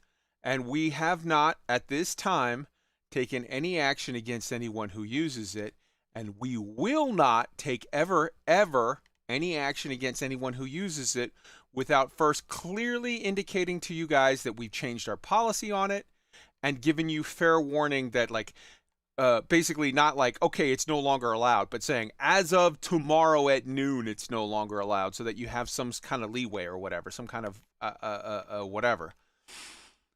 And I think more importantly to everyone, they said flat out, we have banned 0 people, and we intend to ban, as it stands now, 0 people for it. Now, I can tell you, I went and downloaded the damn thing. I'm using it right now. If it was me, if I was Scott Lane, I would not want this in my game, because it's showing me where nodes are. It's giving me distances to things. It's showing me shit I do not have unlocked. It's very clearly, I think, according to and this is what the confusion was, because they said it was allowed. Then they said if it starts doing stuff like all this shit that it's clearly doing, we'll change our mind. But then after that, Scott Lane said it's allowed, and we'll let you know if it's not. Like, if you're not using this, I get it if it's a principle thing, but from an efficiency standpoint, you are putting yourself at a disadvantage to all those people that are. And since they've said it's not bannable, it's not against the rules, and if anything changes, we'll tell you first, until or unless I hear from them that we can't use it anymore, I'm not going to put myself at that disadvantage. I'm going to keep using it. What do you guys, I think probably from talking to most of you guys, you kind of feel the same way I do about it, of like, I wish it wasn't allowed, but like it is. So here's where we are. Sue. I won't use it because I don't want a mini map in this game. I'm not interested in that. I like having to open the map and work out where I'm going. I didn't come to this game from MMOs. I came to this game because I wanted a modern multiplayer Skyrim for the last decade, and this is it. I don't want a mini map. I'm not really interested. I'm not particularly interested in being the best at anything or min maxing. So I don't miss not having the advantages it conveys. What do you think? Do you think it shouldn't be allowed? I'm not particularly competitive, and I'm not a huge PvPer, so I'm pretty relaxed about other people getting benefits that I opt out of. Okay. I'm not one of these people who says like, oh, if I see a player in a bigger spaceship, unless they've earned it with grinding, I'm going to get angry. Like, I don't really care what other players do. Doesn't really affect me. I think there's probably a bit of a thrill in knowing that you're getting an advantage. I think I'm the kind of player who stops and looks at all the pretty sunsets and really, to give this a bit of context, I've never met a player who likes environments in games as much as I do. Like, I am really one of these people who goes nuts for like lovely scenery and stuff. the graphics don't have to be particularly sophisticated, but as long as they can generate beautiful vistas, I absolutely love it. And I don't really want anything that will draw my eyes away from that particularly. Fair. So yeah, I'm pretty relaxed about the minimap. I really, really hope they don't put one in, and if they do, I really hope they let me toggle it off, and I don't care if it gives me a disadvantage. Okay. How about we go to Wolf? What do you think, Wolf? So, I can understand the utilitarian aspect of. See this, and this is where I kind of get sort of mired down into the dirty details of it. So, the Overwolf minimap, does it show everything? Like if I go to the Everything. New World map and Yes. say, "Show me all the stuff," I Yes. see that. Is It shows me- basically importing that into the game, or is Yes. it only the things that I've seen or whatnot detected Again, myself? yes. It shows me, not only does it show me, it shows me every node. Now, I'm a 200 gatherer of everything. I'm maxed out gathering of every possibility. But this shows me, even if I was a level 1 gatherer, this shows me every node of every type, period. Hmm. That is See, that's not the way Scott Lane understands it working. Correct, based on his Yeah, post. But see- however, I'm telling you that this is not, they haven't changed it. This is how it works. That was the confusion about his post, because his post said the opposite that's of what very it is. confusing. And they've not changed it. This is what they've been doing from jump, and his post says it's okay. So either they're being sort of willfully looking the other way, or Have people posted saying like, "Hey Scott, just so you know, it doesn't work the way you think it works"? many people. Yeah, okay. So, I can, like I said, I can understand the utilitarian aspect of it, because when I'm out, it's like, oh, I need to go find this resource. Mm-hmm. It's not like there's a thing in the game that shows me where I've gotten that resource previously. So there is, except for in a very bad way, and this is something I wish they would change. On the map, it shows right up on your world map where you've gathered resources previously. Unfortunately, when you log out, that goes away. It doesn't say Really? where you find the Oh. stuff before. So if you go right now and you're harvesting, walk me say, through those little this. beetle jobbies or whatever, you don't. There's nothing to walk you through. If you go right now and go, you know how they have the little turtles on the fucking thing? If you get one of those, Yeah. or a blight root, or a blight stone, or a life root, or a life bloom, or whatever, Okay, we're talking it'll- about the Arcana stuff popping up it'll on the map. pop it right up on your little mini map. But when you log out and log back in, it's not there anymore. Or when you teleport, it's not there anymore. This does it permanently, and it does it from an external database, even on some shit on a place you ain't never been before. But Hmm. yeah, but I need to get your opinion on the map, because we got to get controls and arcs too. So what do you think? From the standpoint of, hey, I'm trying to go out and find something, it adds a level of efficiency and whatnot. And if I'm running around trying to do something, not having to look at the big screen map while I'm running, which at least I can still run while I'm doing that to figure out where I got to go next. It just takes a step away. Mm-hmm. The whole, it's showing me where everything is in the Mm-hmm. game, like on I feel- on principle, I have an issue with that. I agree 100%. Now I will still alt tab out and look at the new world map and figure out, okay, I got to go here, here, here, and here, blah blah blah. Now the big question is does it show whether or not somebody has already come through and mined it? No, so 'cause like they if I'm can't- they going can't on pull an that. ore run. Okay, so at least it's not doing that. So do I like it? No. Is it a gray area? Super gray. That If would be it comes out that this is kind of like a game-breaking thing, I hope they change their stance on it and just say, nope, you can't do that. Peace out, bye. I it agree. feels like it would massively erode the sense of exploration. Like one thing I love is thinking, what's on the other side of that mountain? I wonder what's in this giant ruin. I wonder what cool things are over there. it sounds like it massively erodes that. Unquestionably. I'm not arguing. Again, just to make my point explicit. No, I feel it yeah. shouldn't be in the game, but as long as it's going to be in the game and you're technically officially allowed to use it, I'm not going to put myself at that disadvantage. Control, what do you think? Yeah. I don't like it at all, but I like being effective. So it is super hard. I've actually thought about this thing just to install it, but I haven't done it yet. I could not agree with you more, Control. I hate it, Yeah, and yet no, I'm using it. Yeah, but it's not in the game yet, so I'm gonna try to not using it. Nice. Even if I probably should be using it. I respect that. I respect you, and I respect the fact that I'll be able to get to that silver node first. Ark, what do you think? Swole Ark. Yeah, yeah, I don't like it. I'm not gonna do it because I'm a kind of a modaholic. When I start doing mods, I make some mods for games too. Like I'll just get into it and I'll have 1,000 mods, and then the last thing I need are adding new problems to this game or having to worry about updating them through Nexus or where the hell else the tool works. So I don't want to get in that business. It just seems like a missed opportunity. Like, for example, why not make it, just let them put a map in or compass in, and why not make it that, like, once your character has discovered that patch of nodes, then it stays permanently on the map.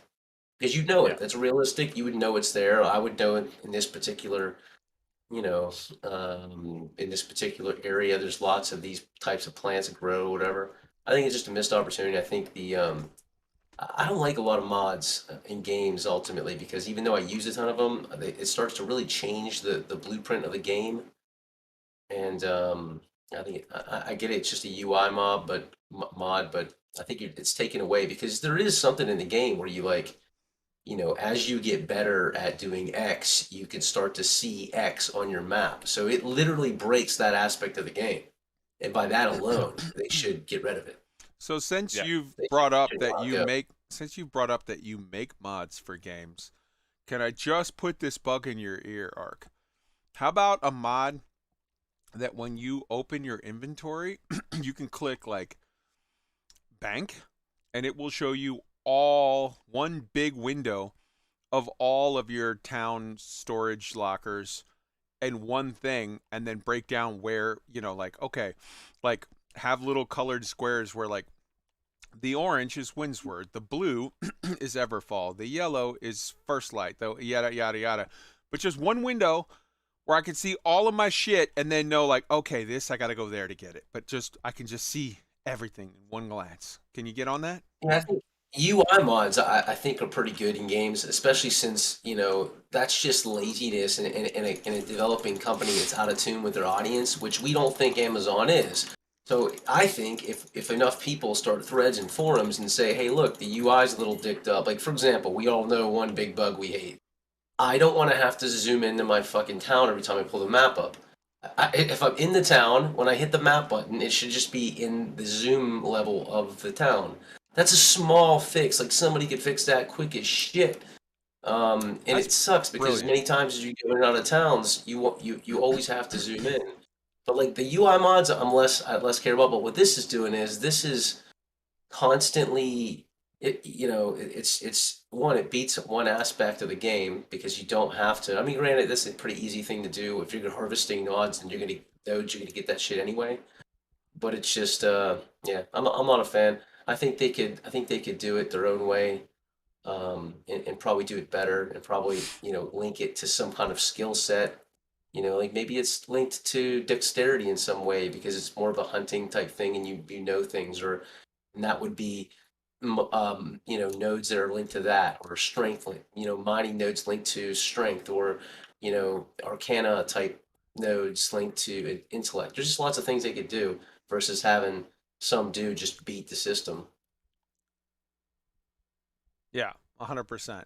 So I think basically where we all landed on it is most of us aren't a fan of it, and yet most of us will actually feel the pull, whether or not we accept it outside of SUV, will feel the pull to like maybe use it just for efficiency. Um, yeah, it's interesting. We'll see how that develops. Um, let's talk about the Black Sky Legion and life on Pluto. How are we're now a solid week and a half in? How are you guys liking it on Pluto?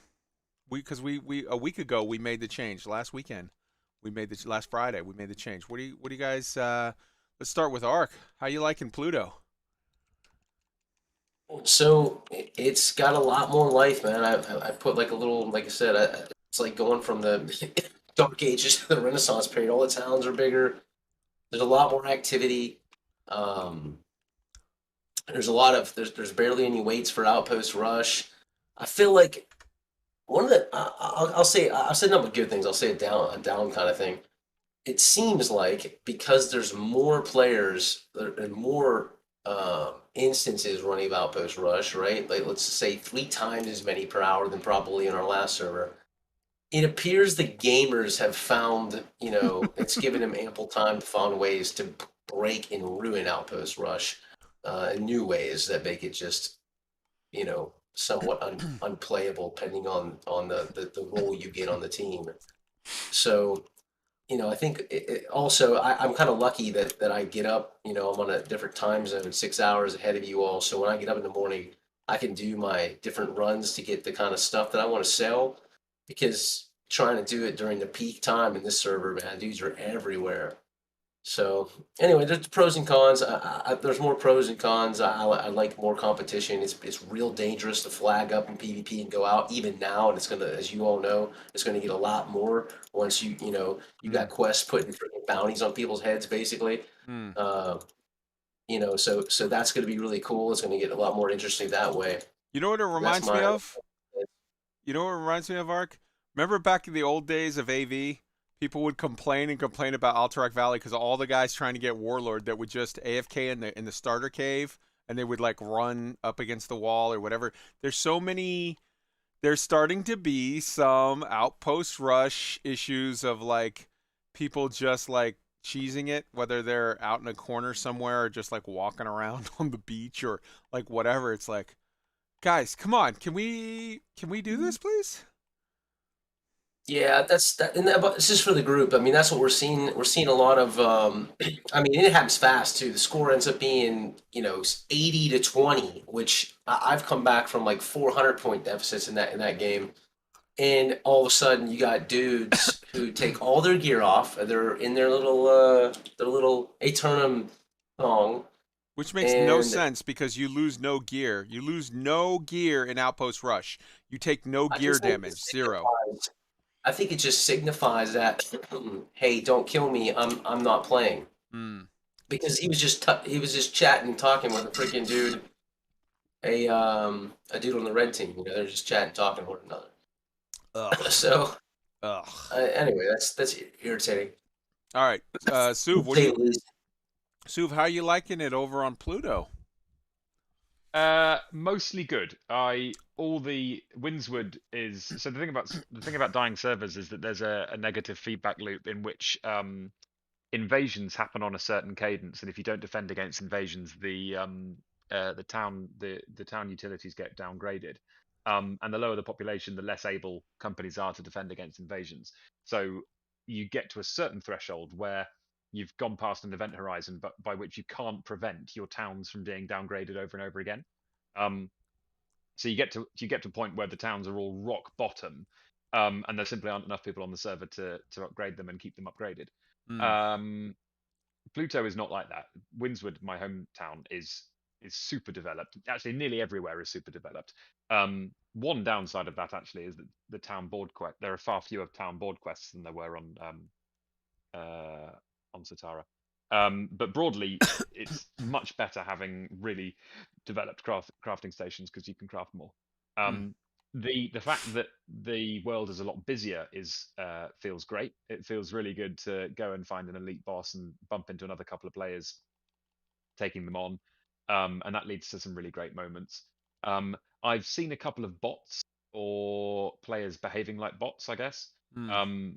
Like I guess one corollary to increased player numbers is increased potential to come across bad actors, Mm. and I've seen 3 of them so far, which is frustrating, but that's what you get. And broadly, I think, as Ark said, totally agree with him that the benefits far outweigh the negatives. Benefits being busier world, the potential to take on elite enemies organically. Negatives being botting and town boards. I will just finish on one great little anecdote, which is a function of a nice busy server. Today I was doing a really tough quest. It's a quest that's a bit of a bottleneck in the MSQ, where you have to take on a figure from the storyline. And it's pretty tough. And my build is not particularly. I've got no hit points, so I'm not good at enemies that can like summon tentacles out of the ground and where you're standing and that kind of thing. I did it on my own, died, ran back. There's a couple of other people doing it. I joined them. We all took him down. It felt really good. Another player ran in towards the end and didn't get the kill, so I hung around because I thought I'd help that player get the kill.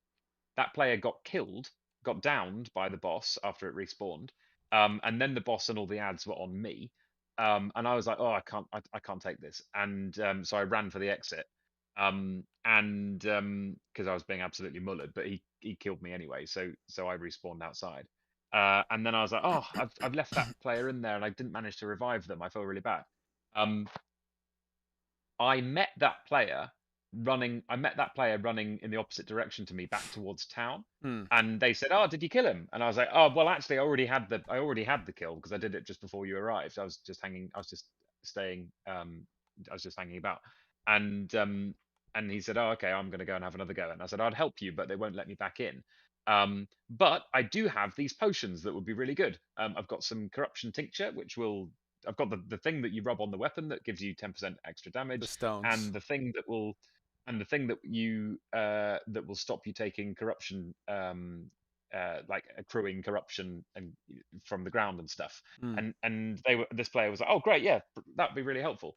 So I gave them those, and off we went on our merry ways. And I hope and trust that that player went and managed to take him down. And that sort of interaction is that's what I'm looking for from a game like this. I'm not here because I want to enter the PvP league, and I'm not here because I love crafting. I'm here because I want to play a game like this. I want to play a beautiful fantasy game where I go and do these sort of quests and have these experiences, but bump into other players and have little experiences like that. And so enjoy the It was sunsets. fantastic. Yeah, exactly. Yeah, and that wouldn't have happened on Satara. It just wouldn't. You need to have a certain population to have those organic interactions. Wolf. I love how much more lively this server, Pluto, feels than even Windsor did back before we started entertaining the idea of moving the server. There's just more people on, and yeah, you jump in on prime time, there's a queue, but I've never waited any more than maybe 15 minutes for the queue. That's a small price to pay for always being able to run into people, to have people who are going around doing stuff in the game, putting stuff into the markets, making the economy work, all of the good stuff that having more people in the game does. And also, like, if for whatever reason y'all are doing the outpost rush or the invasions or the wars and whatnot, and I'm just now able to meet the level requirements for it, but I'm wholly ineffective at them. I can just stand outside of something that's going to be super ridiculously difficult to do, and I wait maybe 10 minutes, and here's a group ready to go in and do it, and I can tag along with them and get the thing done that I need done. And thanks for the help, guys, and all of us are on our merry ways doing whatever it is we need to do next. Beautiful. Like, Control. It's been awesome. Control. Yeah, I also like it a lot. I've met a lot of nice people here, both purple and yellows. I love that the map is Tell the truth, Control. There are no kinda good green. purples. There are no good No. purples. Okay. Maybe I've met one. Okay. Maybe. Maybe. But mostly We're yellows converting and greens. I love that map. That the greens, my team, of course, got some towns, and that makes everything easier. But still, there's still the wars going on. There's a lot of wars, and Always. invasions. I hope they will. That's a bit off topic, but I hope they will tweak that a bit. Yeah, that can slow maybe, down a little bit, maybe. Yeah. because that's way too hectic. But other than that, no. The transfer here was, hey, it was super smooth. It is just a few clicks. It takes about 2 minutes. And no, this one is better. Yes, I will say I live was time, totally impressed with the speed at which you can do a server transfer. Like I was expecting it to be okay. It'll be an hour before the database can sync or whatnot. A lot of games, it's like, you can you log out today for the transfer. You can log back in 48 to 72 hours. Yeah, it was 2 minutes live. It just threw you back into the lobby and said, "Go in, you're fine." I was like, Hey, let me add something real quick. Let me get a just something I just saw, and it's I'm negative Nancy tonight. But here's a problem, and they need to consider addressing this. I'm going to write it up in the forums. So this server's more popular. It's great, but because of how the watermarking works and how the drops work in this game, what it is causing everyone to do is go and they figure out who drops what, and then like I just got up this one part to do a quest, and as soon as I get up the stairs, it looks like I'm in Outpost Rush. There's 40 dudes sitting around this one spot waiting for this boss to come up. So if they're going to have a relatively, I mean, they're growing the world, right? The world's going to get bigger, and there's going to be more things to do. But right now, in whatever population we have, which isn't, I don't think it's high pop or closed out or anything, so I'm still seeing brand new players play. They need to consider having randomized boss loot drops versus key boss loot drops, because that's a huge problem in every MMO. No one wants to fix it. I get that there's going to be like, the min-maxy dudes who are like, well, no, I need that because, I enjoy playing. Like, my idea of fun is just hanging out on this one boss for 7 hours and killing them until I get the drop. But the problem is, it breaks the immersion of the game. It breaks, like, I couldn't even hit this dude. If I had a quest for this dude, there's no way I'm going to be able, with my weapon set, there's no way I'm going to get enough DPS in on this dude to be effective. So they need to think a little bit about how unique gear drops maybe become a little more randomized, so that nobody knows any one boss to sit around and just kind of drive up their watermark gear. Okay. Otherwise, you're going to have these camps everywhere. Interesting. All right. Fair. Go ahead. Speaking of respawns, at some point we ought to have a conversation about the respawn timers in this game. Let's have it right now. Yeah. So one thing that impacts my enjoyment, I think, is the respawn timers are very, very high. I know that this is a balance between immersion and I guess also immersion, like that sort of sense of kind of completing an area, and frustration for new players who are waiting for spawns, because there's nothing worse than waiting for a spawn. Like, what the fuck is that? Like, nothing breaks your immersion or makes you remember that you're playing a theme parky MMO than or an MMO with theme parky elements than waiting for a spawn. But with two different characters across three different worlds, I have never ever felt that my enjoyment was diminished through waiting for a spawn. I think I have had to wait for a spawn once, but I didn't mind. I just thought, oh, that boss isn't around just yet. They'll be around in a minute. And lo and behold, 30 seconds later, they were. That's happened like once. By comparison, the number of times that an area has repopulated with mobs before I'm finished clearing a room has really impacted my enjoyment. Like, I say really impacted my enjoyment, not rage quitting wise, and not even just in a negative, just as a slight negative. But like I'll be clearing an area of Lost or something, and within maybe 1 minute of killing a mob at the door, um, there's I've gone on in areas where there's kind of linked rooms with mobs that are fairly close together. I'll get to the end of one room, and the ones at the beginning will have already respawned, and it means that I'm being I basically can't progress. There are certain areas that are not group content and they're not above my level that I can't do because the respawn timers are very high. And I would quite like them to. I'm not actually sure why in 2021 we can't have dynamic spawn timers, which analyze how many which clock how many players are in an area, what those players are doing, and adjust spawn timers accordingly. If there's loads and loads of players, let's whack the spawn timers up super high. If there's no player for 300 yards, why are the spawn timers more regular than 5 minutes? What's the point? Why not let the only player who's there feel like they're actually clearing the dungeon and can actually get out of that ancient ruin and feel like, yeah, I did that, I cleared that. Anyway, over to you. Let's open this up to the crowd and get everybody's opinion. My personal opinion on it is that I understand completely what you're saying and agree with you.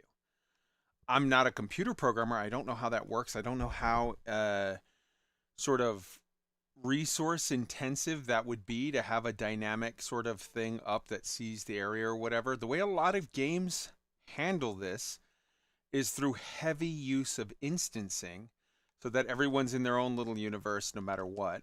But that has so many downsides to it that like I am so glad that this game, I love the open world in this game. I would hate it if this game became super instanced. In addition to that, I kind of feel like I have seen this before. I've played multiple MMOs, and as a result, I've sort of lived through the early days where they have the values tweaked all the way up on respawn timers. And I'm sort of, I know the tricks. There's tricks with, standing on a wall or whatever where you can sort of get around that. But I get what you're saying 100%. So I'd like to get everybody else's opinions, what they think on it. My personal thing is, I think you're entirely right. I think that it's coming, that they will adjust a lot of that stuff down. I don't know if a dynamic thing is a thing that's really even possible. And in the meantime, it doesn't really bother me that much. I can get around it. I think, in fairness, though, I am mostly been playing melee classes up till now. I've got multiple maxed out melee classes, all the strength base I have at max. I'm just starting in on my ranged classes, and I think that that problem that you're talking about is a problem that is much more real and much more hurtful to ranged players. Yeah, it does. It definitely feels like that. My build is like I'm playing. I want to play an infiltrator. I want to play somebody who picks off the mobs and watches their patrol routes and finds their way in and battles and takes them down from a distance and all that kind of thing. And the game does actually have rudimentary stealth mechanics. I want to use those. And the spawn timers really penalize that and make some areas impossible and a lot of areas quite frustrating. So for people who might not be aware of, like, what's the problem? You kill a guy, you move on, you kill another guy. Here's basically, just in a nutshell, a lot of ranged gameplay revolves around, you pick off a guy from a distance, right? And then while he's running at you, you keep killing it, you keep hitting him, and then he dies right at your feet. So the problem with that is if you have a super fast, a hyper respawn timer, then where I'm standing at to shoot the guy halfway down the hallway is right where the other guy's going to pop. And when he pops, I'm wearing light gear as a ranged player, so I'm kind of a little bit fucked on like being able to sort of deal with a guy right in my face. Like my build is all set up towards dealing with a guy 80 feet away and killing him before he gets to me. A really good example illustration has literally just happened. I'm infiltrating an area called Arclight Cavern on Restless Shore. I snipe the guy at the door, creep in. There's another guy next to a chest just inside the cavern when you immediately get here. Mm. While I'm fighting the guy by the chest, the guy at the door has already respawned and has just attacked me in the back. Mm. Like, I've literally just killed him. I've just killed him. Well, it's There's a nobody Turnham. else here. Everything There's comes no. back. I know. Yeah, I know. But Hmm. like, could they maybe wait 5 minutes? I just. It's such a little thing. And it's like I was saying at the beginning. It literally is a value in a database somewhere. But it's annoying. Yeah. Let's get everybody's opinions. Ark, what do you think on this? The respawn rates. Mhm. Yeah, I mean, sometimes it's necessary, right? Because you got a lot of people, and otherwise you got to sit around and wait for your quest, to be able to do it because you have a lot of kill 10 of these dudes or get 10 of these drops. Mhm. But then the biggest problem I think they have right now, and this is why they probably need to turn the respawn rates down a little bit. I would rather wait than not be able to play a kind of rogue or ranged build because Stealth. that's the problem now. Like Yeah. you guys know, I've got the int DPS builds, I've got the freaking strength DPS builds, and the dexterity of those builds all pretty much maxed out. They're all sitting between 18 to 20. I've done them all throughout the entire experience of me playing, and it is significantly easier, like not even thinking about it, to roll in with a great axe and hammer and deal with things. So any players who've just stuck with that, like I would say to them, you don't get a vote because you have no idea what we're talking about right now. How about But if you're any other player with some sticks or ice gauntlet or a lot of the dexterity builds, you cannot like systematically work your way through a zone that's 2 or 3 levels higher than you. Like, and that's what you're supposed to quest into, right? You're supposed to add 41, whatever you go into the 41 through 46 questing zone. There's just a lot of shit you can't do. And you're going to need to group up, and that's not always an option. And I get it, it's an MMO, you should want to group up. But these are like basic, like, sidebar quests, not the kind of stuff that like you want to have to call your buddy to come help you with. Then he looks at you like you're a little piece of shit because you couldn't do this one little thing, and he's rocking So, around. Ark, I'm having difficulties running around both Evanscale Reach and Eden Grove Oh, they're just with rough. the Great Axe. Oh, they're rough. Those are rough. Those are rough I can't zones. do them by myself. Dude, those are I rough can't. zones. These guys are only one level above me. I can't run around and do them myself. Those are rough zones, though. And like it's significantly harder, put it that way, with the other ways. But when you get to those zones you're in right now, those zones are like massively rough because the AIs even change the way they fight a little bit. And they're in game. But yeah, so you're getting dudes who are putting bleeds, dudes who are doing all the same moves we have. But like they gotta just make the bottom line is what they gotta do is they gotta make the spawn times down. Hell, in a lot of instances, even a minute or two, just so that you could enjoy a different style of playing the game versus just going in there and just heavy armor wailing away. Let me throw out an idea because I'm not that smart a guy. I think Wolf would of the people that are in the channel right here, Wolf and Control would be the ones that would be able to say like, because Suv's idea is great, except for I think probably Suv knows about as much about computers as I do. Like, we're not computer people. So I don't know how much saying like, oh, let's put a variable spawn timer based on how many people are in the zone, how many people are killing, whatever. What if, and this might be no easier or better, I don't know. But what if, I think maybe it might be easier for them to put a variable timer that's just an if-then statement that says this. If this guy has been killed in the last 2 minutes, then make him respawn every minute. For the first time, so if he's already been alive, like right now, and he pops, and within 2 minutes of him popping, he dies, let him repop again in another minute because, or 2 minutes, let's say, because clearly this is a guy that's being farmed and they need to keep him back up. But if this is a guy that has not been killed in the last 2 minutes, he might have been sitting there for the last hour with nobody out there, and I come running along as a stealth build, or Suv comes running along as his ranged build, and he hits the guy, then say, okay, you can repop in 5 minutes, because you're not dying right away. We can give you a couple minutes. What do you guys think? Wolf, what do you think? It depends on how of course the game is set up. Notionally, simple idea. If the game has any sort of awareness on how to do that, sure. And it would definitely help, level the playing field for, off-peak time, trying to figure out like who's on first kind of deal. Um, I like the idea. It would certainly help make things make a little more sense and be easier to the solo quester. Because like I'm up here. The only reason I'm in Eden Grove and Evanskill Reach is because my side quests have taken me there. And like right now, I'm trying to work on it's a level 51 mission is what I'm working up to. I am 50.75. Yeah, everything in this beautiful location that is Eden Grove Eats you. just wants to tell me how to go fuck myself. Once I get to where I'm going, it's a little better.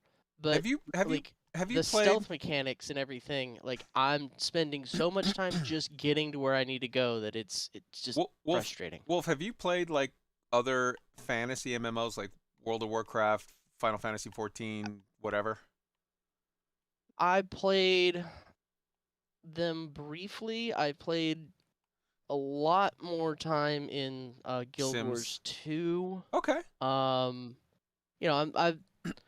Just aware of the genre enough to know that I probably didn't like the genre as a whole, which is why I had the very like, all right, we're really gonna do this, fine, and I'm glad this game is so different because I actually enjoy it. Yeah. So I'm gonna go out on a limb and guess that maybe you didn't get to full end game in Guild Wars 2. No. So like No, I did not. Eden's Grove, Ebonscale, Eden's Grove, like that's the start. Ebonscale and Eden's Grove are the start. Great Cleave, Shattered Mountain, and whatever the other one is, and Reekwater.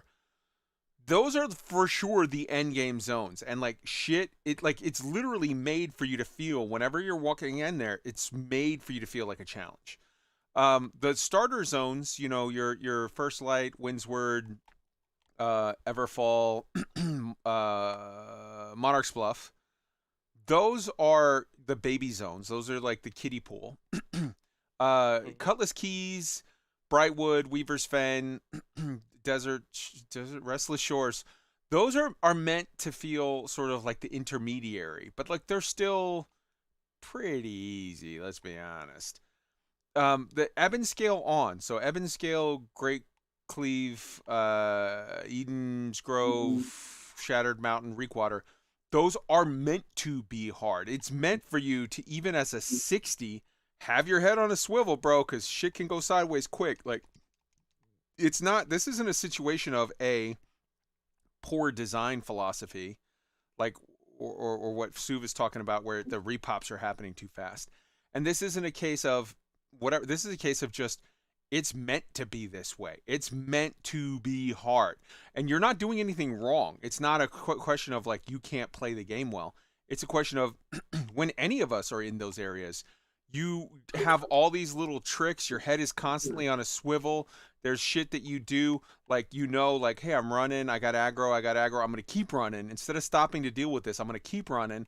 I'm going to run far away and then hop up on a rock somewhere where shit can't get at me and let it leash. Like, there's all these tricks that you have to do. Like, it's meant to be hard. You're not screwing up. It's supposed to be hard.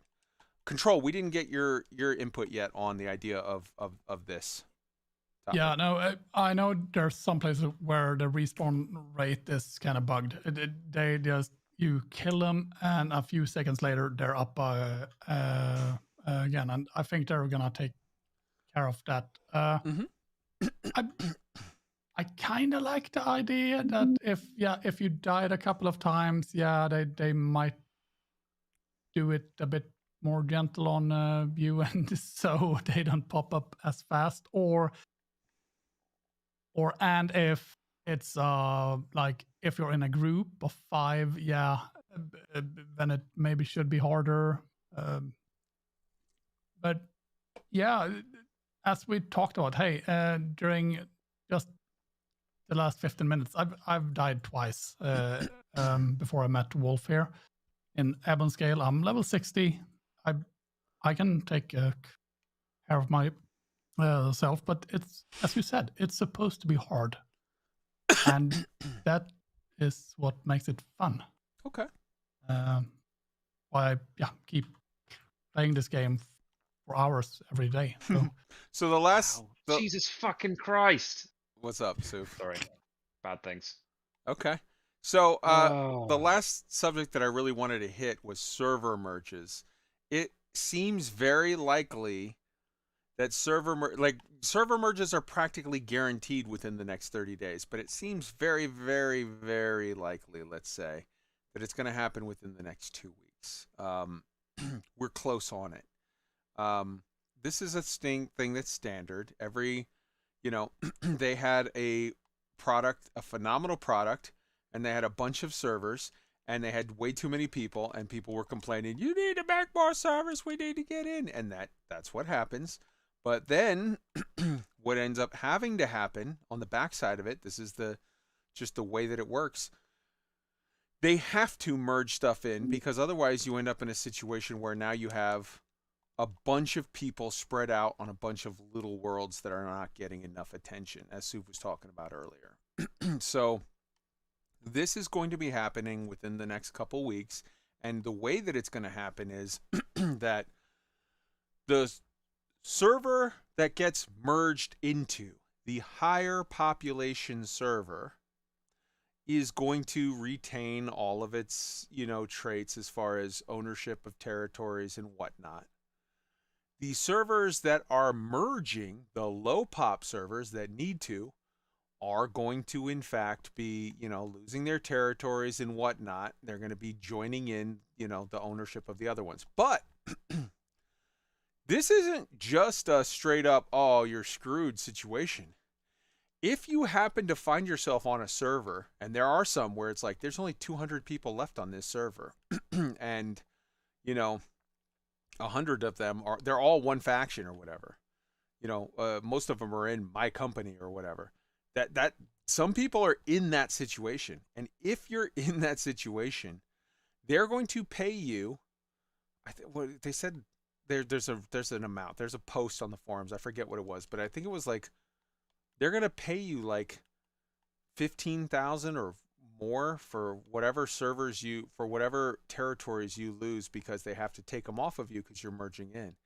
You can go around right now on the map, if you're on a dead server where you're the only ones there, do missions and declare war on all the other servers, and you could be a faction of 50 people, but if you're on a dead server, you can take over, 6 towns.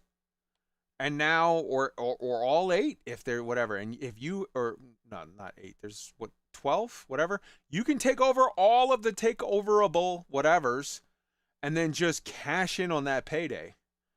I mean, that's not too shabby. Obviously,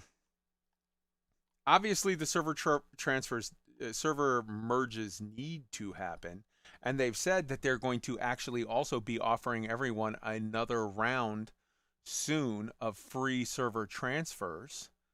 How do you guys feel about the server merges? Do you have any questions? Do you have any insights? Do you like what they're doing? Do you not like what they're doing? Let's start with Ark on this one and work our way around. Yeah, for me, it depends on how they do it. Like, I don't know what they deem in their mind. Like, is our server what they see as the max pop? It's not max, but we are listed as a medium to high pop. I don't mean max pop. I mean in their head what the perfect population is. Is it what our server is? Is it less than what our server is? Is it more? I think if it's more, I wouldn't be happy. If we throw a lot more people, I think we're like Pluto is about where I'd like to see it populated in terms of how many players we have here. I think if you threw, too many more, it just wouldn't feel like New World. It'd feel like, everyone came over. Christopher Columbus came over, and like Manhattan was there already. Like, oh,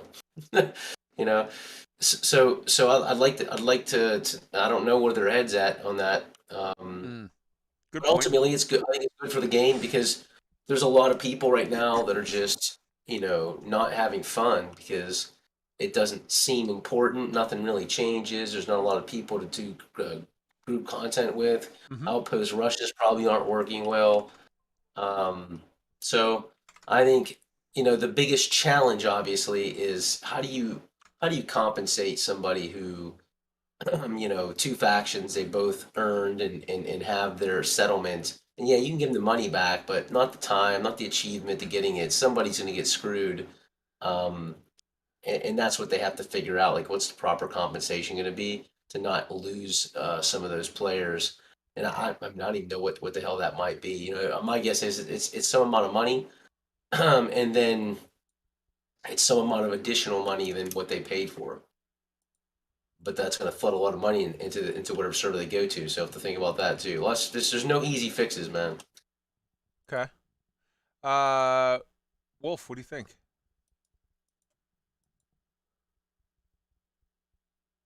Hello? I don't know. There's. Oh. Did my mic screw up again? No, you No, just took it a did long not. time to answer. Go ahead.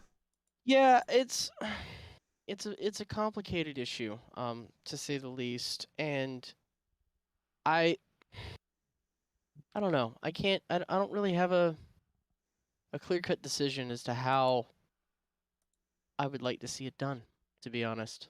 Like, there's pros and cons to all of it, I think. And I know I'm not helpful at all right now. I'm just kind of Okay. overwhelmed by everything the game has to offer, and I think that's ultimately a good thing. Okay. Control, what do you think? I actually think it's a good thing just to keep. Yep. It is more fun when there's more people on the line and stuff is like happening. So the migrations, yeah, I think it's gonna be good. I actually haven't thought that much about that thing because now we're on a more than medium populated realm, and we will see. Okay. I have actually no clue. And Suf, your thoughts? They're necessary. It's gonna be fine. I get what not Kai. I get what Ark says, and I agree with him to some extent. And I'm sure that if you were a company that put loads of time and effort into those victories, then gold wouldn't recompense you for those experiences. But I don't really know what alternatives there are. There's only one Winswood. Like, server mergers have to happen because how else do you I mean, one potential option is give players the ability to vote, and maybe if an entire server vote to stay with an underpopulated server, then let them if they want to. But I don't really see a way of.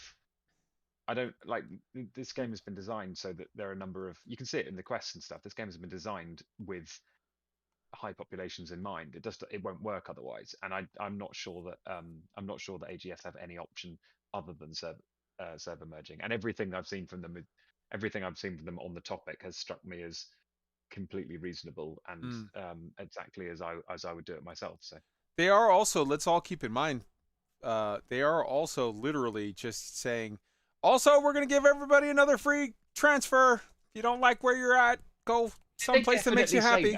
Yes, they definitely said that. Okay, because I don't remember reading that. That's really good. I do like that part because with the first major move, like, there's going to be some, wow, this is not exactly what I was hoping that this server would be. Now I'm stuck here. Well, nope, that's jump the again reason for free. That's the reason why we did it the way we did it. I saw this coming and was waited. like, well, not only waited, but we also, in a way we waited, in a way we didn't, in that we made the move before we got merged. We picked a high population server that's not going to get subsumed by someone else. True. But okay. I think honestly, so many games companies out there would be like, yeah, $5 server transfers, go, feel free to use it, and just sort of take advantage of that opportunity. And Amazon is just saying, like, Here's another free one, man. We gave you a free one a couple weeks ago. Have another free one. Sorry.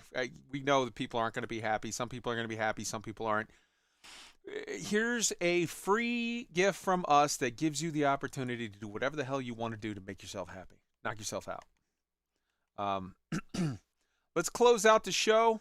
Let's get into closing thoughts. Anything we haven't discussed that anybody wants to discuss. Let's start with Control. You got anything extra? Or if not, you can just, whatever. Say something fun. Nothing extra. Okay. Wolf, closing thoughts. Anything we didn't hit that you'd like to talk about? I think we kind of hit everything we kind of wanted to, needed to, and whatnot for New World. It's still a it's a full release game. You can go out and play it right now. It's totally worth your time. It's a lot of fun, and they're constantly fixing the issues and are soon to be giving us more stuff to do. So it's all goodness. Let me ask you a question, as far Wolf. as I can see it. If you were someone that hasn't played New World yet, what advice what advice would you have for someone who hasn't played New World yet but has said, "Man, these guys are talking about this game over and over and over. I'm looking at it on the screen. It looks pretty. I'm gonna give it a try." What server should they go to, and what faction should they join in, and what company should they join? They definitely should pick up US East, Pluto, become a Marauder, and then hit up our Discord, which I'm sure you can throw a link to in the channel chat.